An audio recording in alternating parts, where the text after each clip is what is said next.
가수 이은미님, 작곡가 윤일성님, 기타리스트 신대철님. 이런 기세로 상대를 누를 수 있겠습니까? 자신 있게만 붙어 이길 수 있는 기세를 끌어올 수 있도록 여러분께서 에너지를 모아주십시오. 위기에 강한 유능한 대통령 기호 1번 이재명. 유능한 경제 대통령 후보 누구라고 생각하십니까? 한 번만 해주세요. 시간이 없어서. 누구라고요? 그렇습니다.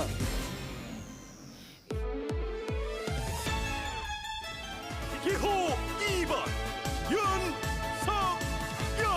이제 선거철이 다오니까 집권 여당 사람들 슬금슬금 때때옷 입고 나와서 과자통 들고 이거 해준다 저거 해준다 하고 우리 유권자들 꼬드기고 있습니다. 윤석열을 용해 주십시오.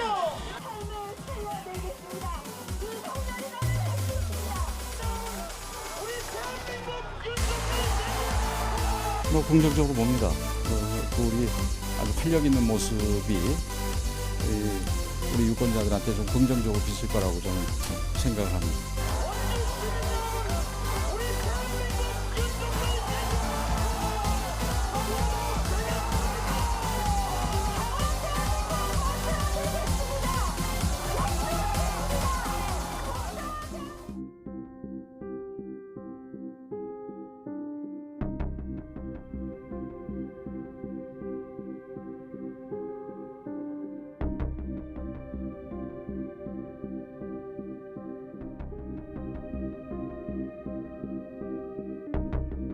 혹시 여러분들께서 추측하시는 뭐 그런 오늘 이 장소가 장소이니만큼 그 이외에 다른 얘기는 나누질 않았고요.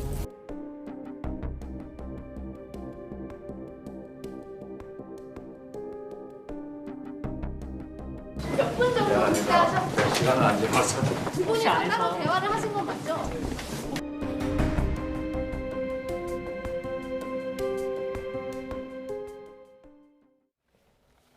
네, 이재명, 윤석열 두 후보 오늘 지금 서울과 수도권에서 집중 유세를 펼치고 있고요. 좀 전에 화면에도 잠깐 보여드렸습니다만 두 후보가 어제 안철수 후보 선거운동은 빈소를 찾았죠. 그래서 안 후보와 독대를 하기도 했고요. 그리고 윤석열 후보는 조금 전에 유승민 전 의원과 만나서 원팀 행보에 대해서 의견을 교환할 예정이라고 합니다. 예. 지금 만났다는 화면이 들어와 있는데 잠깐 보여주시겠습니까? 네. 네, 윤석열 후보와 유승민 의원의 만나는 모습 보여드리고 있습니다. 여의도에서 회동을 할 것으로 알려졌는데 4시 반에 만날 것으로 알려졌는데 조금은 빨리 만난 것 같습니다. 그렇습니다. 네. 유승민 전 의원은 다 아시다시피 11월 5일, 지난해 11월 5일 경선 이후에 자맹을 이어왔었잖아요. 예, 근데 윤 후보가 거듭 지원을 요청했었는데 오늘 그 요청에 응답한 것으로 지금. 예, 그렇습니다. 경선의 경쟁자였던 홍준표 지금 선대본부 상임 고문 맡고 있고요. 원희룡 의원 경우에는 정책본부장을 맡고 있는데 유승민 의원이 가장 마지막으로 원팀으로 합류를 그렇네요. 하게 예. 되는 모습이 보여질 것 같습니다. 원팀 행보를 위해서 윤석열 후보가 유승민 의원과 만나는 모습 지금 만나고 있는 모습 보여드리고 있습니다. 예, 만나고 나서 아무래도 기자들이 질문을 할 것 같습니다. 유승민 전 의원이 과연 선대위에서 직책을 맡을지가 좀 관심이고요. 예. 네, 잠시 뒤에 회동 결과를 또 들어오는 대로 전해드리겠습니다. 네, 계속해서 정치권 이슈 추은호 해설위원과 자세히 짚어보겠습니다. 어서 오세요. 어서 오십시오. 안녕하세요. 유승민 전 의원을 만났네요, 윤석열 후보가. 그렇습니다. 예.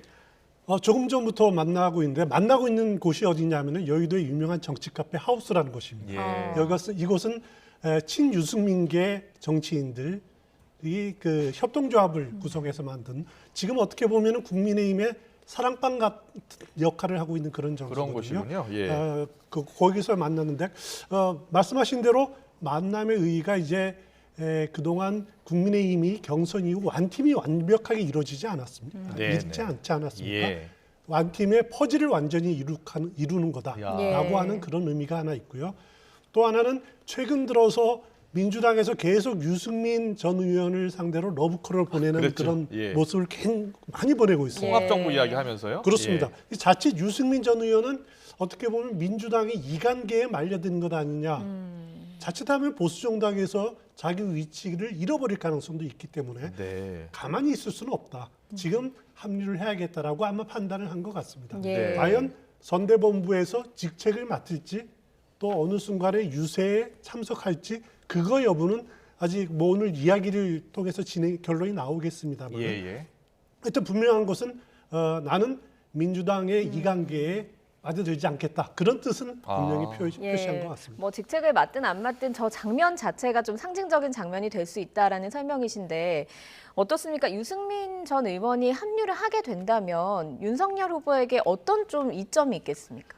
일단 홍준표 의원이 합류를 해서 이제 같이 합동 유세도 하지 않았습니까? 네. 대구에서 홍준표 의원 하면은 특히 대구뿐만 아니라 2030 젊은 층에 상당히 인기가 많았었죠. 예. 그 표를 가지고 오는데 그건 도움이 됐습니다. 유승민 전 의원 하면은 개혁 보수 또 중도층 이런 데 상당히 소구력이 있는 부분들이거든요. 예. 그래서 중도층에 상당히 호소력을 표를 가지고 오는 데 도움이 될 거는 틀림없어 보입니다. 그래서 예. 일각에서는 안철수 후보의 대체제가 아니냐라고 하는 기대감도 있는 것은 사실인데요. 저는 그렇게까지는 보지는 않지만은 만약에 유승민 후보랑 같이 서울이나 경기에서 유세를 같이 한다라고 하면은 상당히 그 윤석열 하면 아직 보수 후보 이것을 보완해 주는 역할은 틀림없이 있을 거라고 생각이 됩니다. 그렇군요. 중도 쪽 지지층을 모을 수 있는, 보완해 줄 수 있는 영입이 될 수 있을 것 같다라는 말씀 해주셨습니다. 예. 오늘 여야 후보 부동산 문제를 가지고 격돌을 했는데요. 서울 수도권에서 격돌을 했습니다. 예. 그렇습니다. 근데 간 장소도 달랐고 메시지도 조금 달랐습니다. 그 발언을 좀 듣고 이야기 더 나누겠습니다. 그런 장난 해보셨습니까? 두꺼비도 새집을 달라고 한다지 않습니까? 두꺼비가 새집이 필요하다는데 사람은 오죽하겠어요? 집값이 갑자기 올라가지고 세금이 확 오르니까 화나시죠? 솔직히 화나잖아요. 최초 주택 구입자 LTV 담보대출 비율 90%까지 풀어주자. 이게 제 주장입니다, 여러분. 이 안성이 경기도에서만 집값 상승률이 38%로 네 번째입니다. 여기가 어떻게 이렇게 집값이 올랐습니까? 여러분의 소득이 38% 올라갔습니까? 유능한 경제 대통령이라고요? 3억 5천 들고 들어온 사람한테 도시개발 사업에서 1조 가까운 돈을 받아가게 만든 대단히 유능한 그런 사람인 거는 맞는 것 같습니다. 그런데 이걸 왜 김만배 일당에게만 줍니까? 네, 두 후보 모두 지금 부동산 문제 해결하겠다라고 이야기하고 있는데 해결 방법은 조금 다른 것 같고요. 메시지도 좀 달랐습니다. 그렇습니다. 어떻게 들으셨어요? 일단 이번 선거는 특히 수도권 선거는 지난해의 서울시장 보궐선거에 그 부동산 민심이 이어지는 여파가 계속되는 선거일 수밖에 없는 그런 측면이 있습니다. 예. 그렇기 때문에 민주당 이재명 후보로서는 어느 정도 핸디캡을 안고 시작할 수밖에 없는 선거죠. 그렇기 때문에 이재명 후보의 접근 방법은 문재인 정부의 부동산 정책은 실패다. 나의 부동산 정책은 다를 것이다. 라고 계속 보완책을 내놓는 그런 전략 그렇군요. 접근 방법을 쓰고 있고요. 예. 반면에 윤석열 후보 같은 경우에는 이재명 후보에 비해서 상대적으로 접근 방법이 쉬울 겁니다. 비판만 하면 되거든요. 예. 그리고 또 대장동 문제 거론하고 이렇게 하면 되지만은 근데 따지고 보면은 부동산 폭등 이것이 또 수도권 집중이 과연 문재인 정부만의 잘못이었나? 그렇진 않거든요. 보수 정부에서도 부동산은 올랐고 잘못한 측면들이 굉장히 많습니다. 그렇기 때문에 생산적인 해법을 내놓아야지 비판만에 그쳐서는 어느 정도 지지력 확장에는 한계가 있을 수밖에 없다는 겁니다. 그렇기 때문에 앞으로 수도권 그 유세 과정에서 조금 더 합리적인 대안 이런 것을 내는데 그렇게 되기를 기대를 해봅니다. 예, 앞서 윤석열 후보 이야기 들려드렸지만 대장동 공세 계속하고 있거든요. 특히 오늘 성남 찾아서 그렇습니다. 이재명 후보의 텃밭이기도 하잖아요. 그곳은 성남 찾아서 대장동 공세하고 있는데 계속하겠습니까? 계속 공세를 할 수밖에 없을 겁니다. 오늘 윤석열 후보는 성남 야탑역 앞에서 이제 집회를 하면서 인구 100만인 성남을 이렇게 만들어 놓은 이재명 후보가 5천만인 대한민국을 어떻게 꾸려가겠느냐라고 이렇게 의문을 제기를 하는 그 상대방을 공격했고, 반면에 이재명 후보는 광화문에서 그 촛불 집회 현장에서 또 그 윤석열 후보를 겨냥을 했습니다. 주술 의혹 이런 것들을 또 겨냥을 하고 촛불 광장에서 촛불로 쫓겨난 정치 세력이 5년 만에 복귀하고 있다라고 국민의힘과 윤석열 후보를 겨냥을 하고 상대방의 아픈 부분들을 집중 공격하는 그런 모습을 보였습니다. 알겠습니다. 그리고 오늘 두 후보요, 정치 보복을 놓고도 공방을 이어갔습니다. 정치 보복 관련 두 후보의 발언을 듣고 오겠습니다. 정치는 그래서 오로지 국가의 발전과 국민들의 더 나은 삶과 국민들의 어려움을 덜어주는 데 집중해야 합니다. 그 권력을 사적 이익을 도모하고 내 식구를 봐주고 그리고 정치 보복하고 남의 흠 찾아내서 과거를 뒤지는 그런 일에 소모해서는 안 됩니다. 법과 원칙에 따라서 내 편 가릴 거 없이 부정부패를 일소하겠다고 하니까 자기들에 대한 정치 보복을 한다고 합디다. 정치 보복을 누가 제일 잘했습니까? 남은 짓지도 않은 죄 만들어서 선동하고, 이게 원래 파시스트들, 그하고 또 비슷한 공산주의자들, 이런 사람들이 하는 수법입니다, 이게. 네. 사실 보복 관련해서는, 정치 보복 관련해서는 윤석열 후보가 인터뷰에서 이 적폐 수사하겠다라고 한 뒤에 나온 이 공방 아니겠습니까? 그렇습니다. 이게 지금 어느 후보에게 어느 쪽이 더 유리한 상황이 될까요? 일단 정치 보복 이렇게 하면은 중도층이 참 싫어합니다. 우리 그 일반적인 국민들도 싫어하지만 특히 중도층이 싫어합니다. 그래서 민주당이 윤석열 후보의 적폐청산 수사 그거를 정치 보복 프레임으로 이렇게 몰고 가지 않았습니까? 그것이 어느 정도 초반에는 성공을 봤습니다. 지난 주말, 이번 주 초에 이렇게 여론조사를 보면은 어느 정도 그 민주당 전통 지지층이 결집이 되고, 또 특히 고 노무현 전 대통령에 대한 검찰 수사까지 소환하면서 결집되는 양상, 성공을 보는 양상을 보이는데, 하지만 시간이 흐르면서 국민의힘이 내가 하면 적폐청산이고 네가 하면은 남이 하면 정치 보복이냐, 이렇게 맞불 작전을 펴지 않았습니까? 이런 반격도 나름대로 성공을 거두고 있다. 그래서 적폐청산 논란 또 아니면 정치보복 논란 오래갈 문제는 아닌 것 같습니다. 그래서 정치보복 프레임도 어느 정도 효력이 끝나가는 것 같고요. 이제는 또 다른 이슈로 또 찾아가는 그런 흐름이 될 것 같습니다. 그렇군요. 알겠습니다. 뭐 대통령 선거의 경우에도 돈도 상당히 많이 들기도 하잖아요. 뭐 서로 돈 안 되는 선거 하겠다라고 하긴 하지만 그래도 돈이 들 수밖에 없는 게 또 대통령 선거입니다. 쩐의 전쟁이라는 이름이 붙을 만큼 많은 돈이 드는데요. 후보 간의 쩐의 전쟁은 후보들의 상황에 따라서 부익부, 빈익빈 양상도 띠고 있는데요.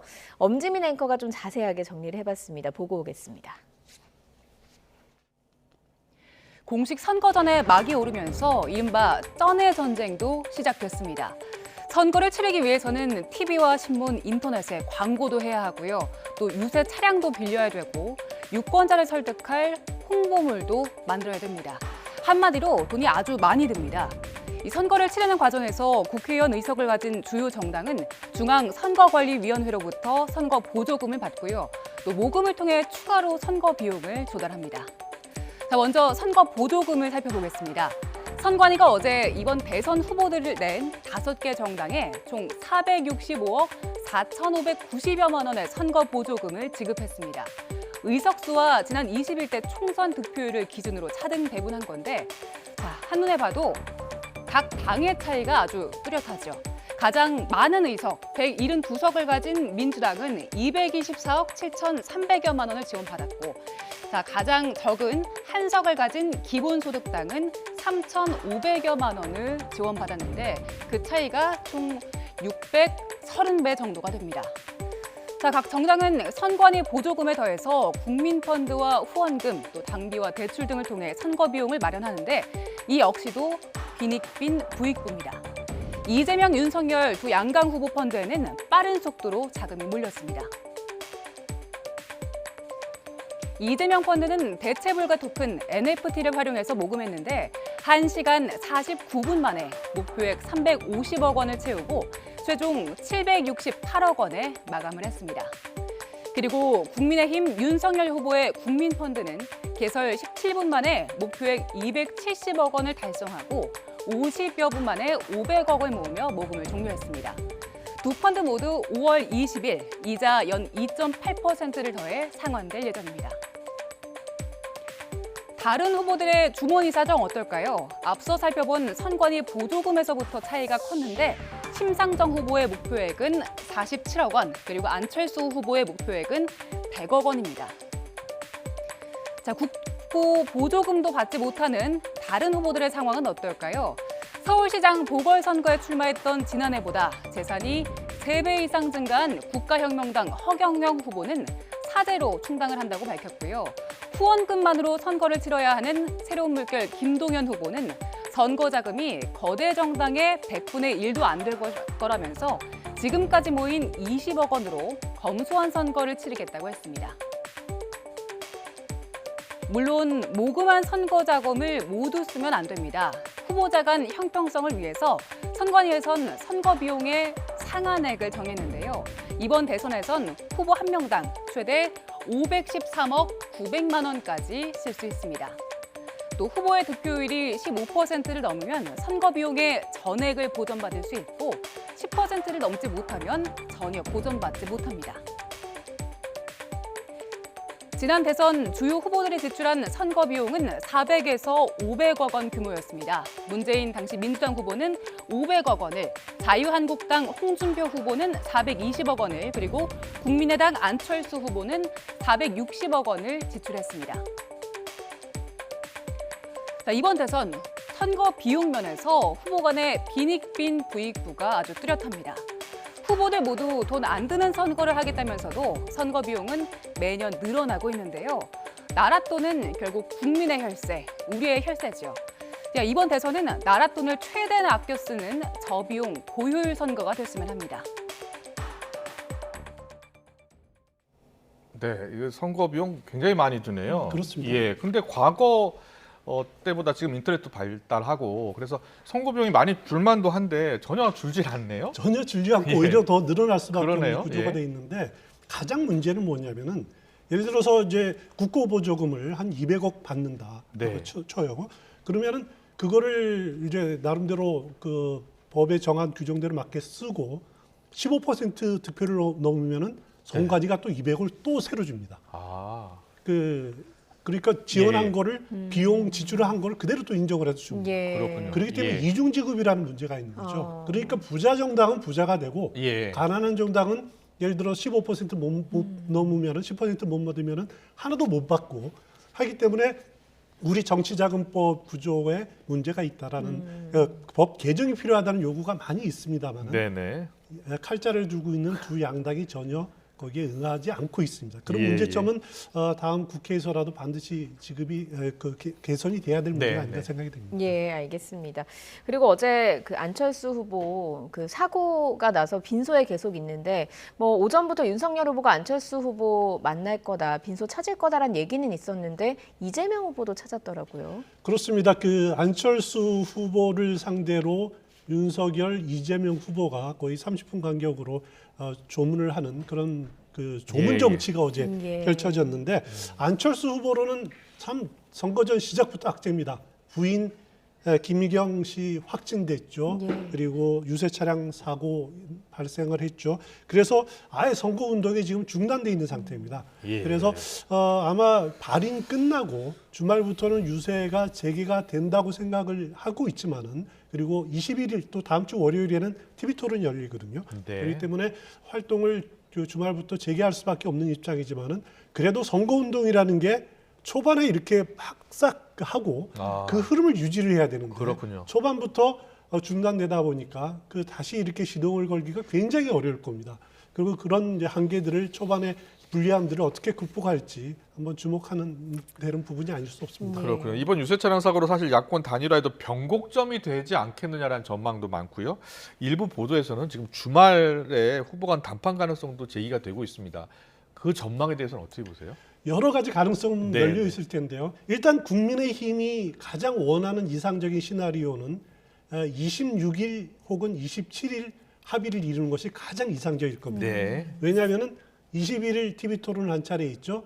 25일 TV 토론이 있습니다. 예. 그러면은 두 차례의 TV 토론을 단일화 유력한 안철수 후보와 같이 편을 먹고 잠재적인 동지가 TV 토론을 한다라고 하면은 굉장히 유리한 구조죠. 예. 그래서 가급적 25일까지는 유지가 되고 그리고 투표용지 인쇄되는 28일 이전에 26일이나 7일에 단일화 발표가 되면은 가장 이상적인 구조다라고 생각할 겁니다. 하지만 안철수 후보 생각은 다를 수가 있겠죠. 예. 네. 이제 선거운동 시작이니까 가급적 벼랑 끝 전술을 쓰겠다. 사전 투표 전까지 계속 단일화 문제를 열어두겠다라고 할 가능성도 있습니다. 그렇군요. 그거는 결국 후보의 결단에 달린 문제이기 때문에 예. 조금 더 상황을 지켜봐야 될 것 같습니다. 네, 알겠습니다. 앞서 저희가 화면을 좀 보여드렸는데 국민의힘 윤석열 후보와 유승민 전 의원 조금 전 만났고요.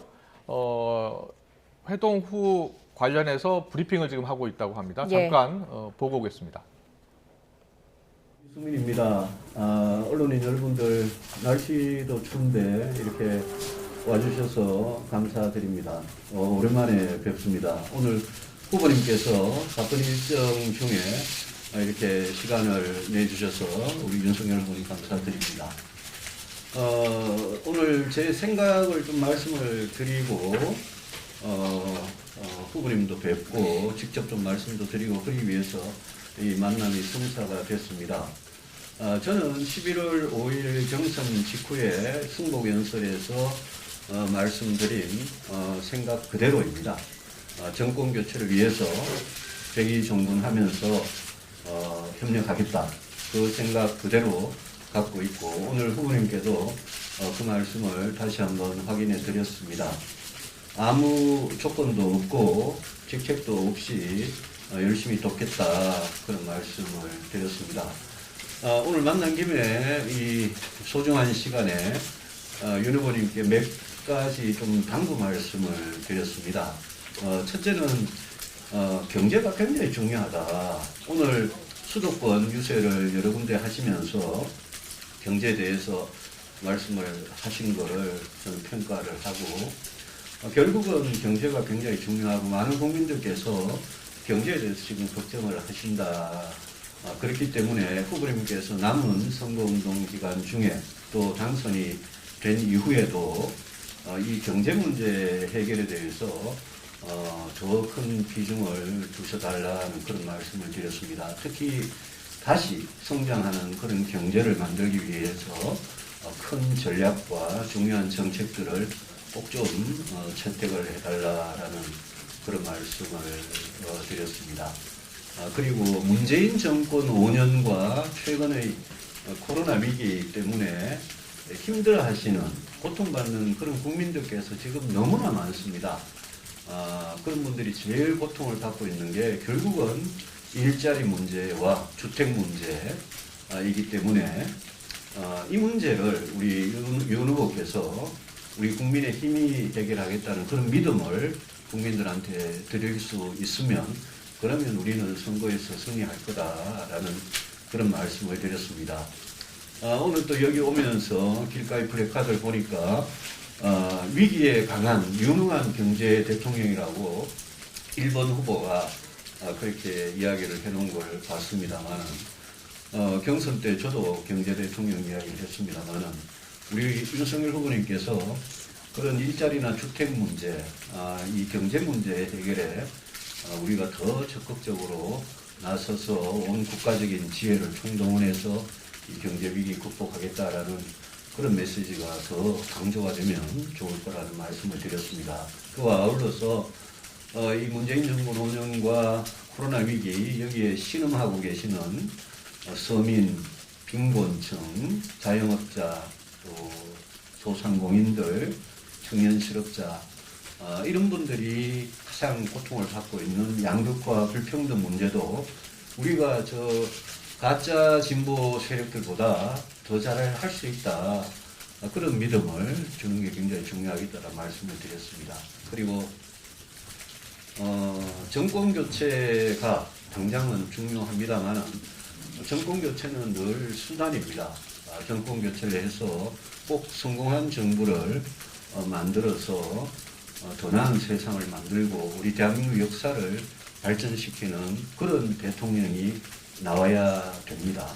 꼭 그런 역할을 해주시기를 당부를 드렸고, 저 개인적으로는 보수정당에 지금 22년 동안 정치를 하면서 우리 정치가 정말 혁신이 되어야 된다. 그런 생각을 늘 갖고 있던 사람입니다. 그런데 정치를 혁신하는데 여기 여의도 정당들도 중요하지만 저는 대통령의 역할이 굉장히 중요하다고 생각을 하고, 제가 늘 주장을 해왔던 이 보수 정치의 혁신, 그걸 위해서 우리 보수 정당의 후보로 나오신 윤석열 후보께서 앞으로 대통령도 정치 혁신을 위해서 굉장히 중요한 역할을 하기 때문에 그 보수 정치 혁신에 큰 역할을 꼭 좀 해주셨으면 좋겠다. 그런 당부 말씀을 드리고 끝까지 건강하게 선전해서 꼭 승리하시기를 기원한다는 말씀을 드렸습니다. 그리고 오늘 이 끝나고 종로 유세가 있는데 저도 복장이 이래서 죄송합니다만 종로 유세에 동참해서 우리 후보님과 함께 진제를 보수하도록 그렇게 하겠습니다. 제 말씀은 여기까지 줄이고, 예, 후보님. 네. 뭐 한마디로 이제 선거운동에 본격 선거운동에 돌입한 저로서는 우리 유승민 선배님의 이 격려가 천군만마를 얻는 것 같습니다. 그리고 우리 당의 원로이시고 또 소중한 자산이시고 또 우리 당의 최고의 경제 전문가로서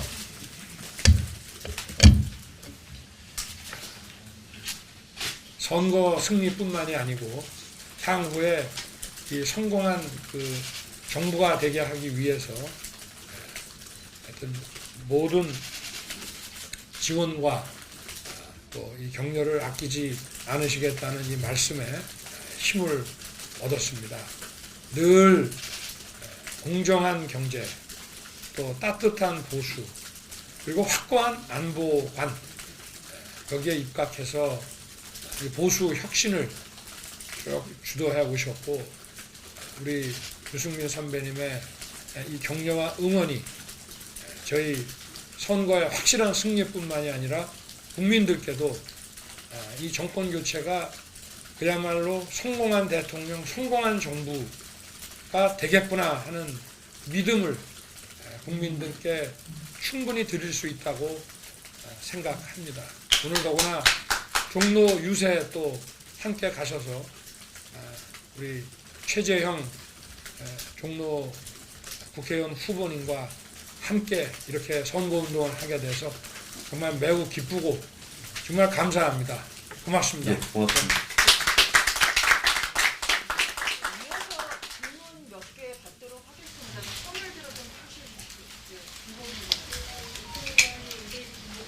네. 네, 윤석열 후보와 유승민 전 의원의 회동 결과 브리핑까지 들으셨습니다. 들으신 대로 유승민 전 의원은 일단은 뭐 선대위에서 직책은 맡지 않겠다. 11월 5일 경선 때 이야기한 것처럼 경선 결과 승복하고 정권 교체에서 백의종군을 하겠다라고 한 것처럼 직책을 맡지 않고 대신 최선을 다하겠다. 그러면서 오늘 종로에서 유세가 있는데 공동 예. 유세에 참여하겠다 이렇게 이야기했죠. 예, 그렇습니다. 윤석열 후보도 덕담을 한 것 같습니다. 유승민 선배님이라고 부르면서 천군만마를 얻은 것 같다. 당의 최고 경제 전문가로 소중한 자산이다. 이렇게 이야기를 했습니다. 훈훈한 분위기가 이어졌던 것 같습니다. 그러니까요. 예. 자, 해설 위원님, 이게 이제 원팀이 됐다 이렇게 봐도 되겠습니까? 그렇습니다. 그 예. 국민의힘으로서는 원팀의 마지막 퍼즐이 완성이 끼워 맞춰져서 예. 완성이 됐다라는 거죠. 물론 선대위에서 직책을 안 맡다는 것이 좀 아쉬울 수는 있습니다. 예. 윤석열 예. 후보 측은. 왜냐하면 이제 홍준표 의원이라든가 최재형 전 감사원장 같은 경우는 상임 고문을 맡았는데 유승민 전 의원의 경우는 배기종군을 하겠다라고 이미 선언한 바가 있기 때문에 예. 그 어떤 직책도 맡지 않겠다라는 것이 좀 아쉬울 수는 있습니다만은 네네. 그렇지만은 바로 오늘부터 공동 유세에 나서겠다라고 하는 부분은 상당히 의미가 있다. 예. 또 완팀으로서의 퍼즐을 완성하겠다는 거죠. 오늘 종로 유세는 잠시 뒤에 진행이 될 예정인데 네. 아마 최재형 후보뿐만 아니라 최재형 종로 보궐선거에 나오는 후보 거기다가 윤석열 후보 예. 또 유승민 전 의원 이렇게 다 같이 나오기 때문에 어떻게 보면 국민의힘으로서는 경선에 참여했던 후보들이 상당히 이렇게 모이는 자리. 예. 또 대구에서 한번 또 홍준표 의원이 한번 공동 유세를 하지 않았습니까? 예. 그렇기 때문에 완팀을 완성하는 모습을 그렇군요. 오늘 보여주려고 할 겁니다. 예, 오늘 종로 유세까지 계속해서 좀 집중을 해봐야 할 것 같습니다. 그리고 선거가 이제 20일 앞으로 다가오면서 양측의 입도 거칠어지고 있습니다. 최근 나왔던 말들을 정리해봤습니다. 들어보겠습니다.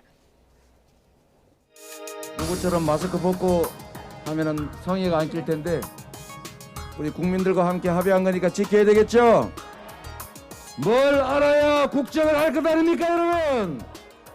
국정이 장난입니까? 이재명은 주술사가 아니라 국민에게 길을 묻겠습니다. 윤석열 후보 참 죄송한 말씀입니다만 참으로 무식한 후보입니다. 대통령이 되려면요 기본적으로 아리백 뭐 이런 정도는 알아야 됩니다. 나 정말 그런 사람 처음 봤어요. 그 사람이 하던 그렇게 조언하던 사람이 무슨 아주 참혹한 소의 가죽을 생으로 벗기는 그런 주술장에 그 사람 이름이 붙었다고 윤석열 그 후보의 이름이 붙었다는 거 아닙니까? 민주당 사람들 또 아침마다 그 궤변 늘어놓는 누굽니까? 김 뭐라고 있죠? 근데 이 민주당 정부는 평소에는 아주 친기업적으로 갖은 알랑방구를 다 껴요. 마치 자기들이 노동자 위하는 것 같이 코스프레 하면서 국민을 갈라치기 위해서 또 이렇게 선거 공작을 합니다. 아무리 까도 계속 새로운 비리 의혹이 쏟아져 나오니 정말 까도비 후보가 아닐 수 없습니다. 경기도 법인카드로 초밥, 샌드위치 등을 많게는 30인분까지 배달시켰다는 사실과 관련해 국민들은 도대체 그 많은 음식을 누가 먹었는지 궁금해 왔습니다. 배달시켰던 배시조차도 개인적으로 기생충이 있다고 생각한다고 할 정도였습니다. 네, 선거 막판으로 다가오면서 뭐 후보의 발언 말도 좀 거칠어지고 있는 것 같고 그 주변의 선대위 관계자들의 말은 더 거친 것 같습니다. 그렇습니다. 각 후보 선대위는 좀 자제하자 이렇게 이야기하는데도 말을 잘 안 듣는 것 같아요. 일단 네거티브 공세도 뭐 선거 전에 한 요소이기 때문에 그걸 반드시 부정적으로 볼 필요는 없습니다. 예. 하지만은 그래도 나름대로 이제 금도가 있는 거죠. 예. 네거티브도 어떻게 보면 이제 후보자에 대한 일방적인 비방이라든가 예. 또 억지라든가 이렇게 나아가면 유권자들을 냉철하게 합니다. 그렇죠. 냉철하게 합니다. 예. 그래서 오히려 역효과를 일으킬 수 있다라는 점 유의해야 될 것이고요. 당장 지금 그래픽에 나오고 있습니다만 이경 대변인이 김건희 씨를 상대로 예. 마이클 잭슨에 비유된 거 오히려 감사해야 되는 것 아니냐라고 이렇게 방송에서 말하지 않았습니까? 네. 사실 이 발언은 여성 정치인이 해서는 안 되는 발언이죠. 예. 여기에는 여성 혐오와 인종비와 온갖 나쁜 것이 다 담겨 있는 발언입니다. 이거 예. 그래서 이 발언에 대해서 우상호 총괄선대위원장이 국민 정서에 맞는 표현을 해야 된다라고 제어한 거 아직 정당의 상식이 살아있다라는 점에서 저는 긍정적인 측면이 있다라는 생각이 들고요. 국민의힘도 마찬가지입니다. 이한상 교수라고 정책본부 소속 그 윤석열 후보 측에 이재명 측 유세차 전복 사고에 대해서 서서히 침몰한다라고 이렇게 조롱글을 올리지 않았습니까? 여기에 대해서 이제 당 차원에서 해촉을 하고 이렇게 대응한 것도 보면은 이것이 유권자들의 마음을 오히려 악영향을 미칠 수 있다. 그렇게까지는 가지 말아야 되겠다라고 제어를 한다라는 측면에서는 긍정적인 측면이 아직까지는 있구나라는 생각이 됩니다. 너무 또 과하게 되면 이게 악효과가 날 수 있는 거니까 이런 그 경계령까지 나오고 있는 것 같습니다. 중요한 건 말로만 후보들이 통합을 외치지 말고 또 각 정당이 외치지 말고 최소한 상대방에 대한 존중, 배려 뭐 이런 것은 보여야 되지 않을까라는 생각이 상대 당과 상대 후보에 대한 존중, 배려. 좋은 말씀인데. 지금 우리 현실하고는 좀 맞지 않는 그런 말씀이신 것 같습니다. 뭐 이게 다 또 선거가 다가오다 보니 대통령 선거일이 다가오다 보니까 과열돼서 이렇게 생기는 일인데 다가오면 다가올수록 궁금한 게 또 지지율입니다. 오늘 전국 그렇습니다. 지표조사 나오지 않았습니까? 전국 지표조사는 매주 목요일마다 나오지 않습니까? 4개 공동 여론조사 기관이 공동으로 하는데 오늘 상당히 의외의 여론조사 결과가 나왔습니다. 윤석열 후보가 40%를 지지율을 받는 것으로 나타나고 있고요. 이재명 후보가 31%였습니다. 양쪽이 9%포인트 차이인데 이렇게 차이가 나면은 오차 범위 밖으로 벌어진 겁니다. 지난주에 35대 35 동률이었는데 이렇게 벌어지게 된 것이 원인이 어디에 있을까? 40%로 누가 이렇게 얻은 것은 처음입니다.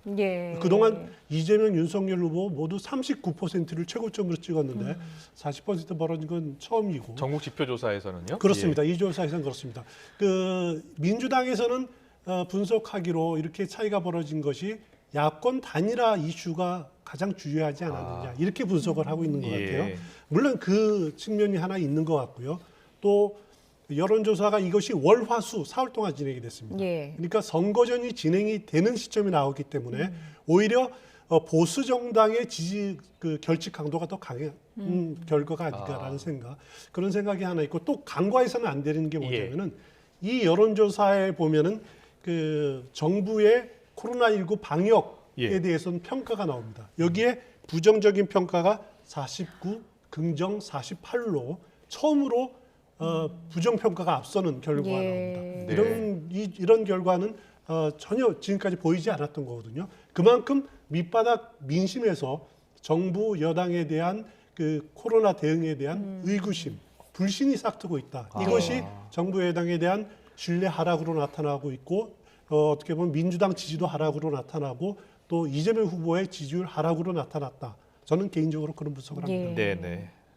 자, 야권 단일 후보 조사, 지금 경쟁력 적합도에 대한 조사도 있었는데 윤석열 후보가 안철수 후보에 앞서는 것으로 나타났어요? 그렇습니다. 특히 그 야권 후보로 누가 더 경쟁력이 있냐 이거를 물어봤을 때는 윤석열 후보가 59, 안철수 후보 24. 무려 35%포인트 압도적인 차이로 윤석열 후보가 앞서는 걸로 나타나고 있습니다. 하지만 이제 질문을 좀 바꿔서 야권 단일 후보로 누가 적합하느냐. 윤석열 후보 43, 안철수 후보 36. 다소 격차는 줄었습니다만 그래도 12%포인트 차이로 윤석열 후보가 앞서는 것으로 경쟁력과 적합도에서 모두 앞서는 것으로 여론조사 결과 나타났습니다. 그 지금 보면은 한국갤럽에 의뢰한 또 조사가 나왔는데 그렇습니다. 중앙선관위가 중앙선관위가 한 것이요. 근데 이게 반드시 투표하겠다는 응답률이 상당히 높았어요. 83%. 근데 역대급 비호감 선거다. 이번 선거를 그렇게 지칭하기도 하고 코로나도 상황이 좋지 않고 그래서 투표율이 낮을 것 같은데 또 응답자는 많이 나왔네요. 그렇습니다. 어떻게 보면 투표를 하겠냐. 이거는 정답을 묻는 거기 때문에 대부분 투표한다라고 답을 할 수밖에 없습니다. 하지만 지난 대통령 선거의 투표율이 같은 질문을 던졌을 때랑 비교를 해보면 흥미로운 결과인데 18대, 19대보다도 응답자가 이번 선거 때 투표하겠다는 투표율이 상당히 높습니다. 예. 83%면은 굉장히 높게 나타나고 있는 거거든요. 이게 왜 말씀하신 대로 비호감 대선이라 그러는데 왜 투표를 하겠다는 사람이 많을까? 예. 네. 그거는 제가 보기에는 양측이 지금 접전을 벌이고 있지 않습니까? 예. 그렇기 때문에 어쩌면은 내 한 표가 당락을 좌우할 수 있다라고 하는 아주 그런 점이 매력이라는 거죠. 네. 그래서 투표를 하겠다라고 하는 의지가 강하게 나타나는 것이 아닌가 그런 생각이 됩니다. 네. 이 여론조사로 투표율로 계속 이어질지 좀 지켜보겠습니다. 추은호 해설위원과 오늘 정치권 이슈 짚어봤습니다. 잘 들었습니다. 고맙습니다.